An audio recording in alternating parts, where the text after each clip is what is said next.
Senhoras e senhores, esse é o circo dos horrores. Um show com tantas dores e todos os seus temores. Que alegria, público sorria.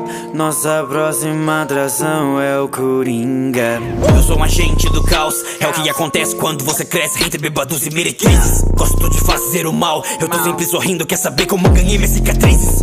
Então eu sou esquisito, só porque eu não me encaixo no seu padrãozinho. Não sabia que a loucura é como a gravidade, só precisa de um empurrãozinho.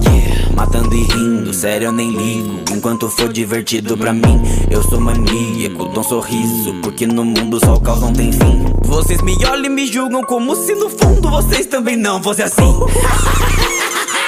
E eu pensava que as minhas piadas eram ruins. Tão insano que eu tenho área VIP em Arkham. Mais louco que o mundo, mais louco que o Batman. É que a minha mente é uma loucura, como um belo passeio no inferno. Eu só tenho uma pergunta: por que está tão sério? Sou só eu? Ou o mundo tá ficando mais louco? Quem mais percebeu? Decidiu me tudo botar fogo.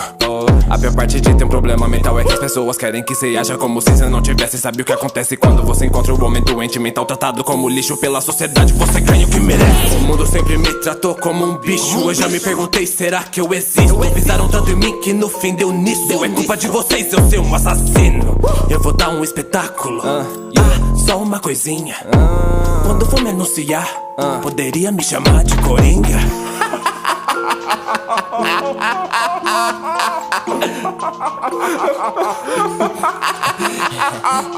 Qual é a graça? Imaginei que você perguntaria. É que eu pensei numa piada, só que você não entenderia. Senhoras e senhores, esse é o circo dos horrores. Um show com tantas dores e todos os temores. Que alegria, público sorria. Nossa próxima atração é o Coringa. Senhoras e senhores, esse é o circo dos horrores. Um show com tantas dores e todos os temores. Que alegria, público sorria. Nossa próxima atração é o Coringa. Rir o mundo fez com seu gás do riso de uma piada mortal. É que a minha mente é uma loucura, como um belo passeio no inferno. Eu só tenho uma pergunta: